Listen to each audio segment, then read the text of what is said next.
Good morning, everybody. I think you all know me, Jack, the endurance coach here at Endurance South Delafield. If you don't know me, it's because you've forgotten me or tried to forget me. Today we're going to talk about purpose and structure of training plans.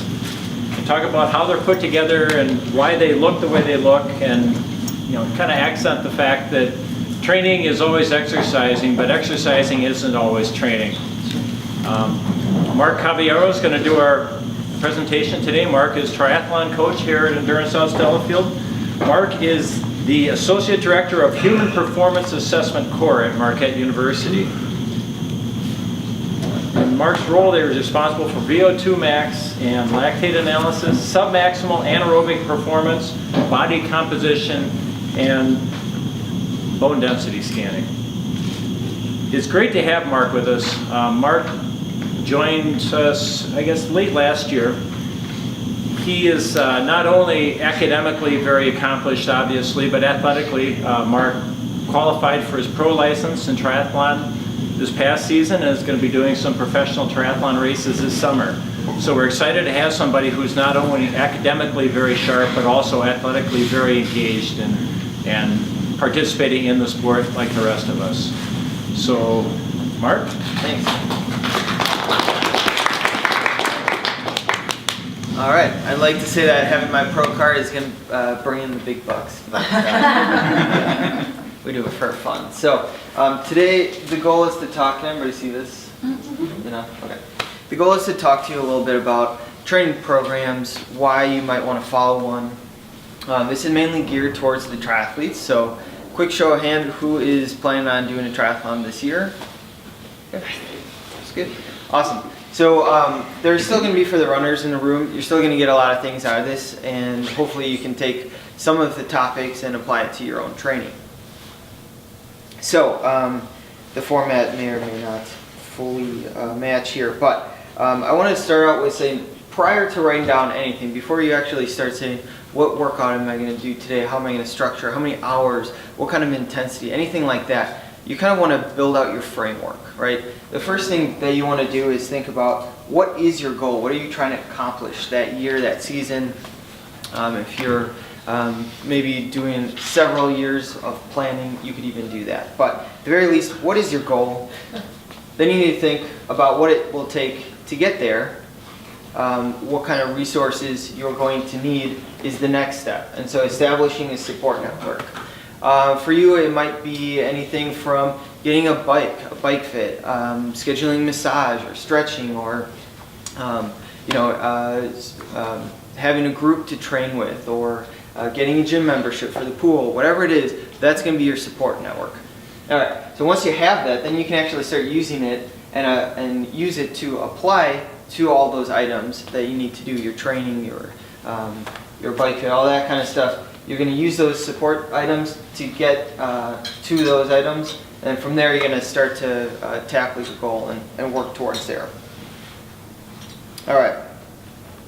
So a training program, big picture, I think the first thing that I think about why you might want to have a training program is this first bullet point. It's nice to not have to think about what you're going to do that day.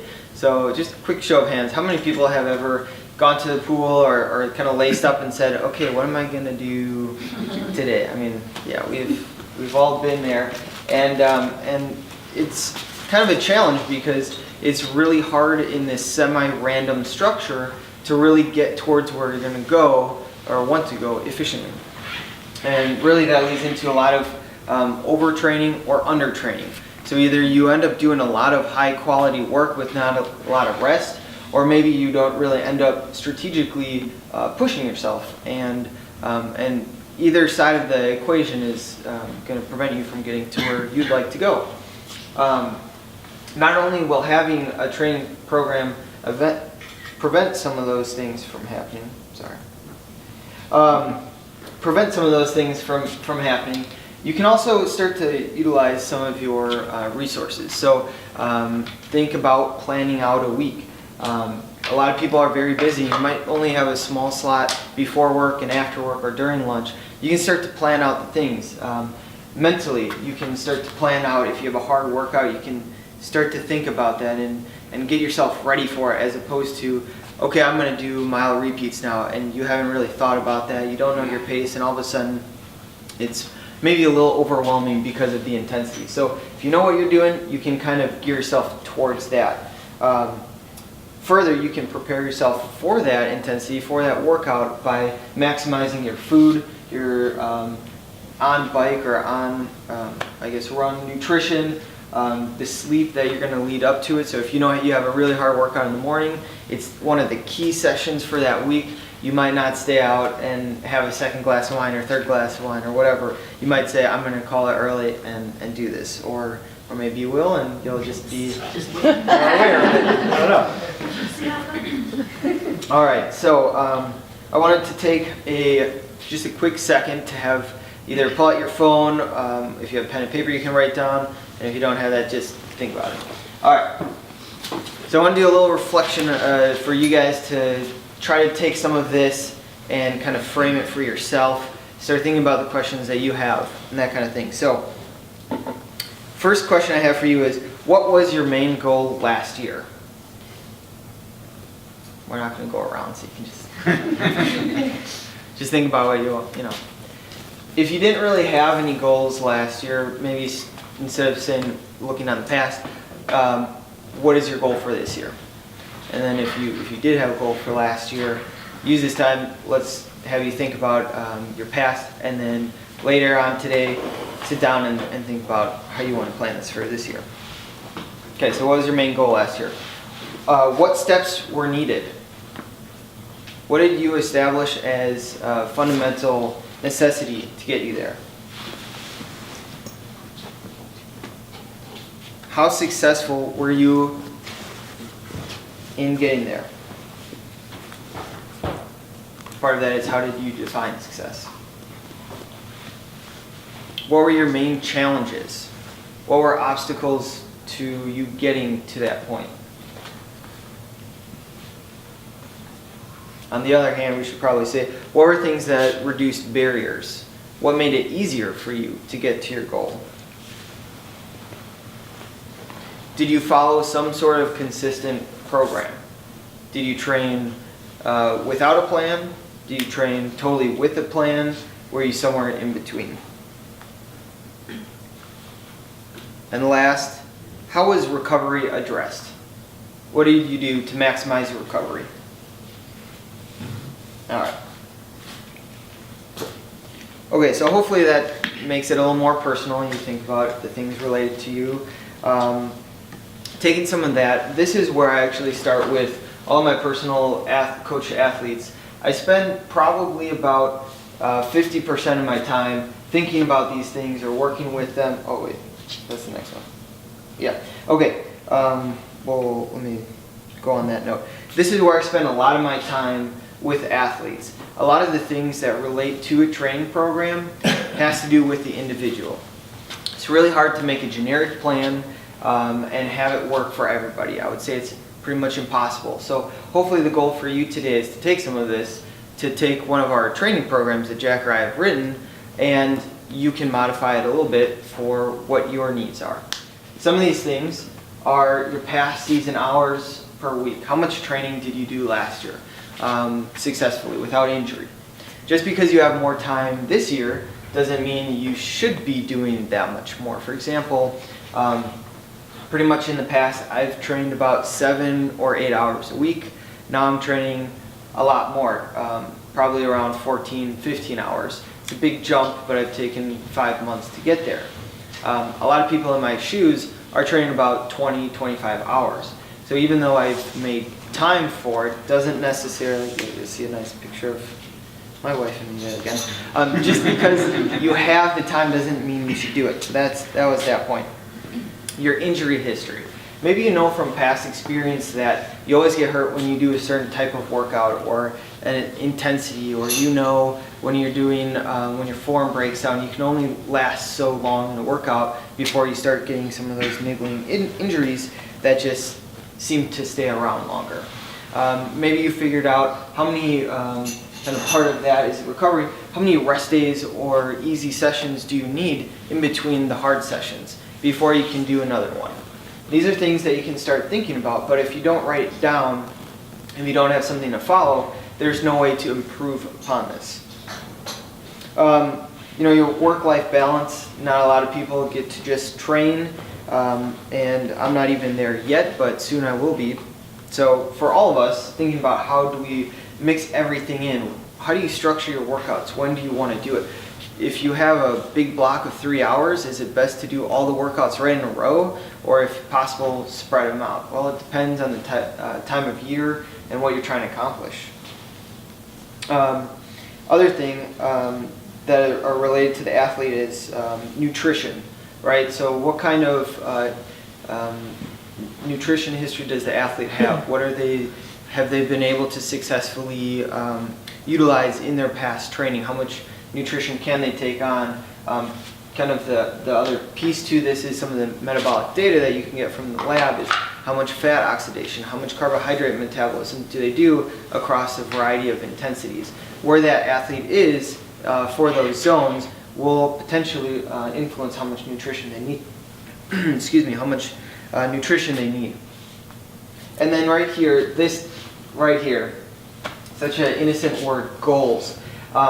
This is where a lot of challenges happen because a lot of people are not realistic with the time that will take to get to their goals, or not necessarily willing to invest. And up front they say, yep, it sounds good, I'm going to go for it. But when it comes to the thing day in, day out, it doesn't always line up. Okay, so hopefully by the end of this presentation we'll have gone over all of these topics. And at the end, if you have a specific question, I can be available to talk after, and you can certainly ask some questions as well. But athlete history, we're going to get to some of the other items now. Kind of on the idea of goals and goal setting, what is it going to actually take to get you to be successful? Okay, here's some ballpark numbers, because for every person who follows one of these, there's probably another person who does something very different, and that's the beauty of the sport, is not everybody's the same. The first line is Ironman. For an Ironman, most people will train about 15 or 20 hours a week. There are some people that will do it on 10. There are some people that will do it on 30, 35, pros sometimes up in the 40s. Various people can do that without breaking. Other people really need to be down in the 10 to 12 or 15. So half Ironman, ballpark 10 to 15 hours. Olympic distance 6 to 10. Sprint 5 to 8. Now I have a little note here, novice versus competitive. And I think this really, the crux of this all is that everybody here likely wants to be faster, right?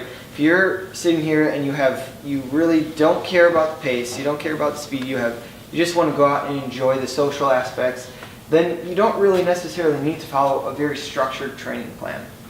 As long as you're safe, as long as you're not getting overtrained, and as long as you're completing at least a couple of key sessions that will help you get through the actual distance of the event safely. If you are, however, like most people, you do it once and then you say, I think I can do that a little bit faster, I want to get a little bit better, then you're probably in this competitive range, and then you're going to have to kind of figure out how you want to go about this and maximize.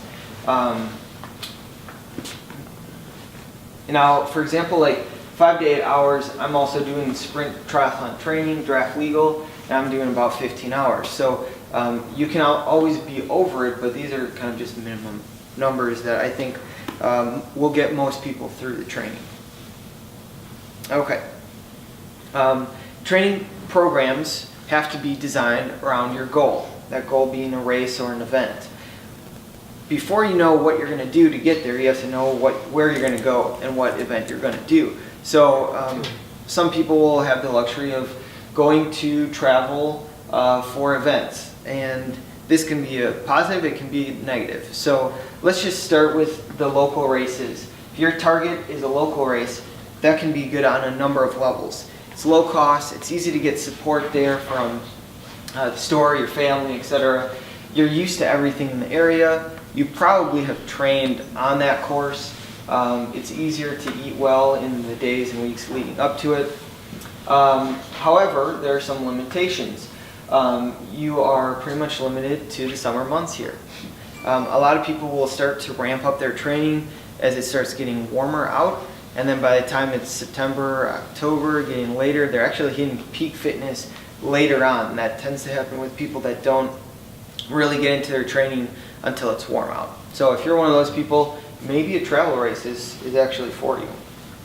And then the other thing is with local races, what you have is what you get. So if you are a very strong hill climber, well, that's probably good because we have Madison, the hills right next door. But if you're somebody who struggles with the hills, then maybe that's a disadvantage to you. So having some of these considerations, figuring out what your strengths and weaknesses are, is a good place to start. You can do this by taking past race results and look at how you rank. If you overall are in the top 50%, compare your splits. Where are you? Maybe the swim was a single downstream swim versus a loop or two loops. You can get an idea of where your strengths are based on how you finish that individual leg relative to other people. Okay, so moving on to the training program, some of the other aspects related to it. One of the biggest things that people will think about is intensity and volume. Typically in triathlon, most folks are pretty much obsessed with volume because for most people, the more time on task that you have, the better you will be. But with everything, there's a law of diminishing return, and at a certain point, you're not going to get as much out of it as you did the last 2 hours or 3 hours of working out. Some of the things that you want to consider when adjusting your plan for intensity is that right now, what we believe is that we're limited by neuromuscular fatigue to some degree. Speed is related to form. If you can't hold your form, you can't work on speed. So if you are attempting to do workouts later in the week or later in the training block when you're fatigued, you're probably going to have less success. So you probably want to do some of your more intense, your faster things earlier on in the training program when you're fresh. Other things you can do to really maximize the intensity that you're going to do is to fire up that neuromuscular system. For runners, I would recommend doing drills, things that work on quick footwork and speed, coordination. These are things that will help to get your body ready to fire prior to your speed workout, your track workout, etc. Typically, you will need to have a lower volume when your focus is intensity. If you don't, you're probably going to do too much too soon and get injured. And then on the flip side, to get the most out of volume, typically you have to have lower intensity for the same reason. We tend to be limited by, a lot of folks here will be limited by time, but also overuse injuries. And so from that standpoint, being smart about how you increase from week to week is going to be a key point, and at the end I'll give you a little tip on how to approach that. Okay, any questions so far? Okay, cool. So block training. Most of you are probably familiar with this. This is linear periodization. You can Google that and find all sorts of things. And there's undulating periodization. There's a variety of theories and models out there, but this is the most common.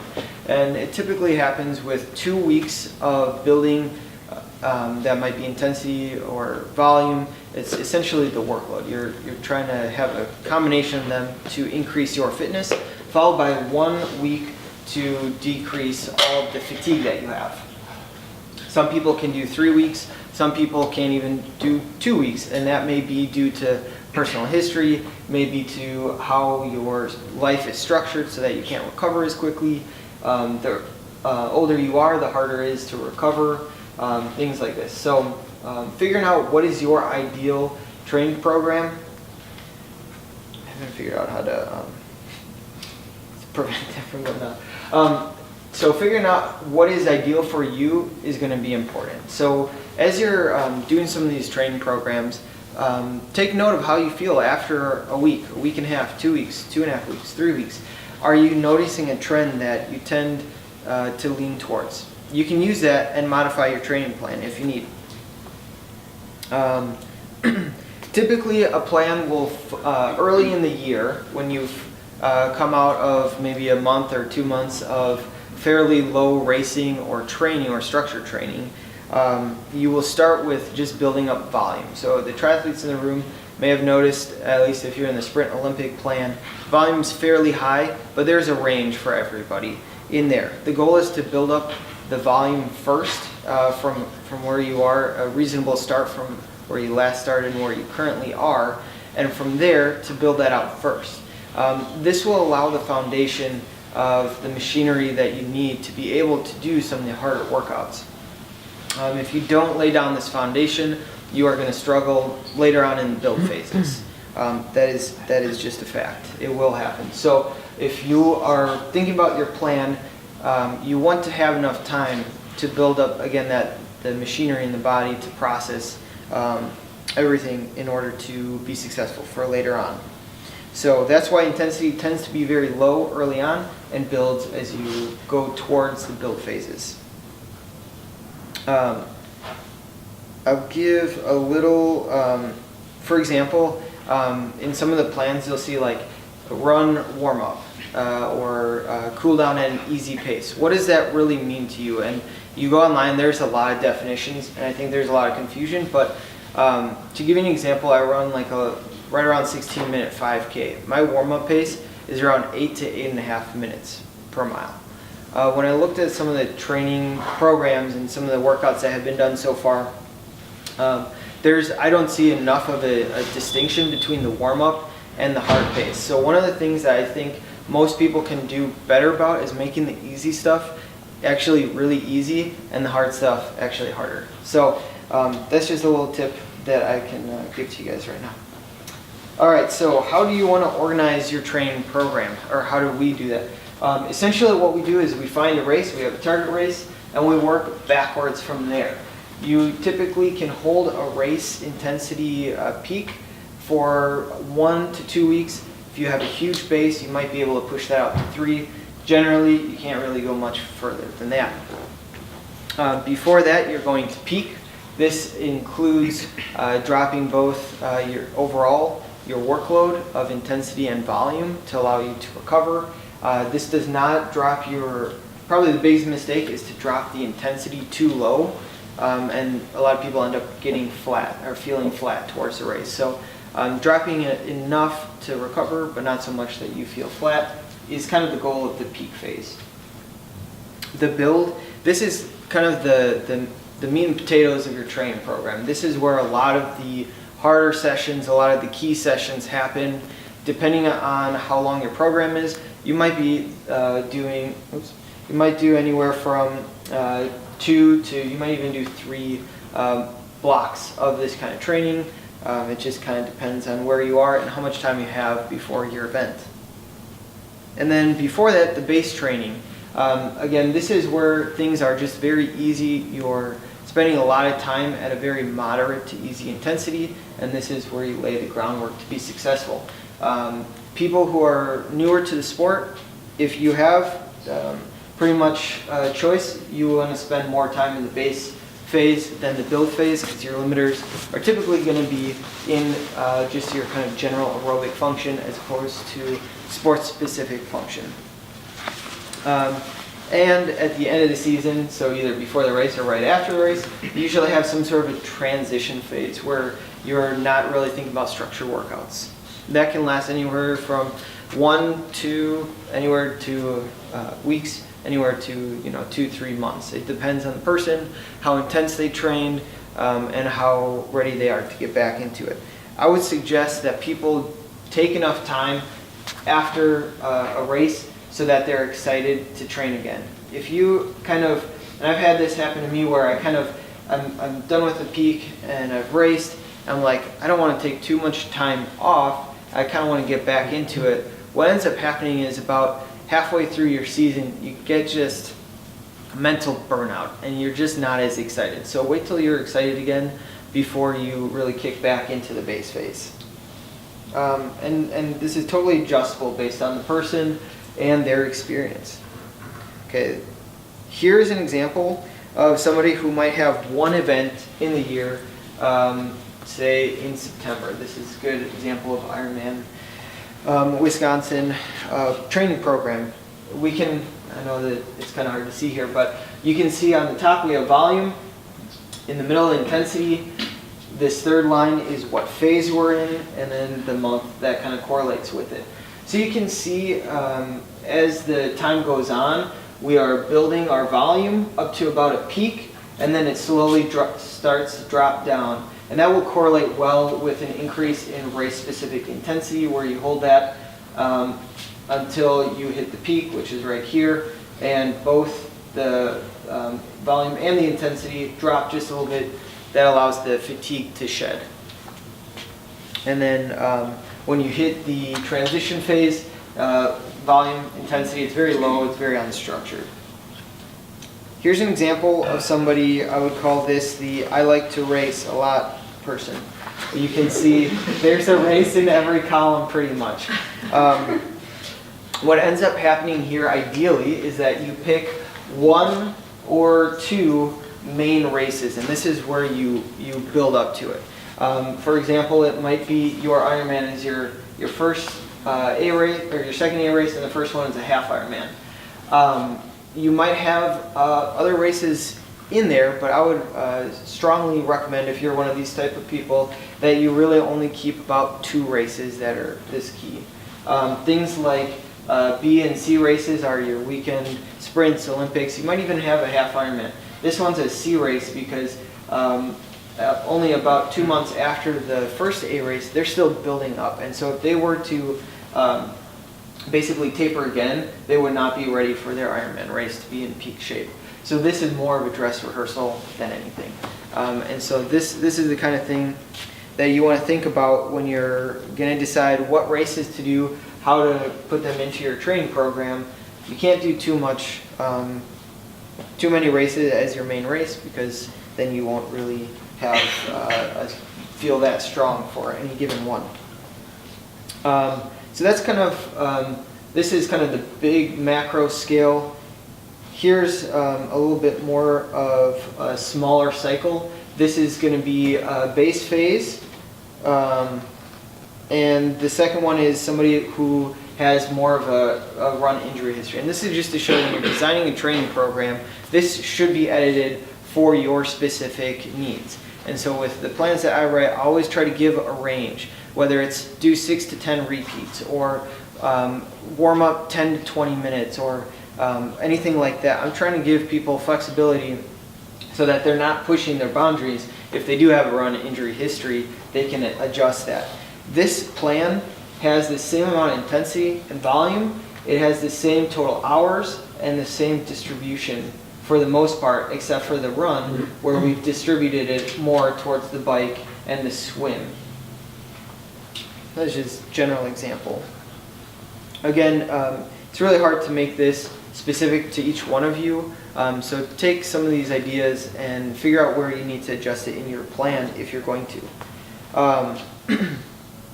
Okay, so here's an example of a base, and this just breaks it down day by day. As you can see, Monday through Sunday, we have swim, bike, run, strength, yoga, flexibility, total number of hours. The intensity is about 2.5 out of 5. This is just kind of relative terms. And the volume is 4 out of 5. And so if anybody can get the typo, I'll give you $1. Everybody understand the what's wrong here? All right. This is actually the build phase. So anyway, point here is that the second one, which you can't see, is based on somebody who can only work out 5 days a week, and the first one, someone who can work out 7 days a week. What is the difference between the 5 and 7? It might not seem that much, but now you have somebody who might have to do doubles almost every single day, or ideally can do a double every single day that they're working out, versus somebody who can spread it out a lot more. Okay, so that kind of talks to the idea of an off day or a rest day. It doesn't necessarily have to be completely off, but it should be less than what you've generally been doing. So if you're averaging about an hour a day, your easy or recovery day might be a 35-minute really easy run or really easy bike. Enough that you still keep on moving, but listen to some Olympic athletes. There's some people who are, very adamant, take 2 days off completely every single week, to people who train every single day and just have lighter days, and that's totally up to each person. Try it out a little bit. If you're normally always taking 2 to 3 rest days, try, instead of making them totally off, have them a 15-minute walk or a 20-minute easy bike, wherever you are, just a little bit more than what you've been doing. See how you feel as a result of that. Sometimes you actually end up feeling a little bit better. Okay, so that was kind of the general program of what I use in building training programs, and what is important to me, how I might structure it, and some examples of what you might be able to do differently with still having the same target goals or intensity or hours, volume, etc. Thank you for your time and attention, and let me know if you have any questions. I have a question. Yeah. In your experience, what's the biggest mistake that people make in their training? The biggest mistake is, of all of these, it's defining easy. That's the biggest mistake that I see. So how, if somebody doesn't know how easy should be? Sure. If people really have no idea, or maybe Everything feels hard to some yeah, people. everything So feels hard. What is That easy? that kind of person is actually a good candidate to do lab testing, because then we can give them heart rate, we can give them power, we can give them effort level on a scale of 6 to 20. There's a lot of things that we can do to help that person kind of figure out how to narrow down what that actually means. Otherwise, for somebody just generally getting into this sport, I guess with time they'll understand the different intensities, and that it just takes time to get there. So part 2 of that biggest mistake is that people don't give themselves enough opportunities to learn, and it's okay to fail as long as you learn from it.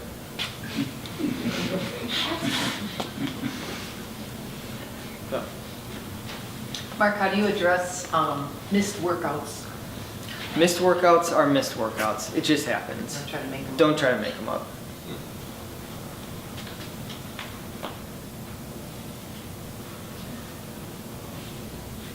Awesome. Either it was really good or really bad. Well, thank you for your time. If you have any other questions, feel free to stop by and we can chat after. A lot of, again, what I do here is to build out a group program. And I know there's a lot of questions because everybody's so individual.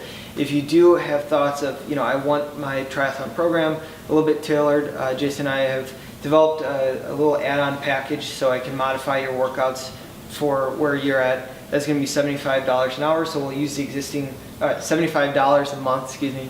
Well, he's good. No, use the existing plan, and then we'll adjust that. And then my personal coaching fee is $200 a month, and that's a total custom package, and there's a lot more in-depth programming that goes into that. So, Mark, you want to talk about what you have available at Marquette in the lab that people could have access to if they're interested? Definitely. So the Human Performance Assessment Core, I'm associate director there. We have essentially state-of-the-art equipment to help you with dialing in things related to metabolism, resting metabolism, exercise-related metabolism. Actually, we have a little handout here with all this kind of stuff.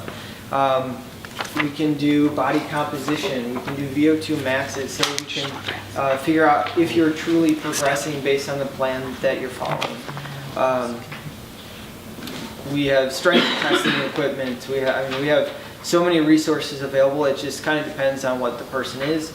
And there's a lot of protocols that will adjust for the person, their goal, whether they're a sprint athlete or an Ironman athlete. How about people that have diet concerns? I know a lot of people, they want to lose weight, or they're worried about where their weight should be, whether they're at Whether they're light enough, whether they're too light, how would somebody address those kinds of things? So I will say that that's outside of my professional scope, and so I usually will suggest going and working with a registered dietitian who has a sports background. But if you like a general advice for that is, I really like the idea of filling up most of your plate with vegetables, a little bit with lean protein, and a little bit with some carbohydrate source. And that will generally get most people through what they need. If you have some kind of more specific needs, that's when you for sure would use a resource like a registered dietitian.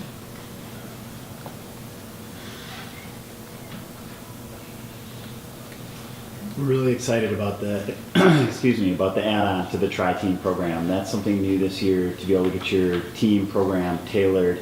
If you are a team member, that's a really good value for personal coaching. And something that if you get in a slump or you feel like you're just not feeling the training program, or it's just not quite pushing you, or it's a little too hard or whatever, that's a great opportunity. You can just come in and register for 1 month and just try it out and see what you think and be like, hey, here's where I'm at, here's the struggles I'm having.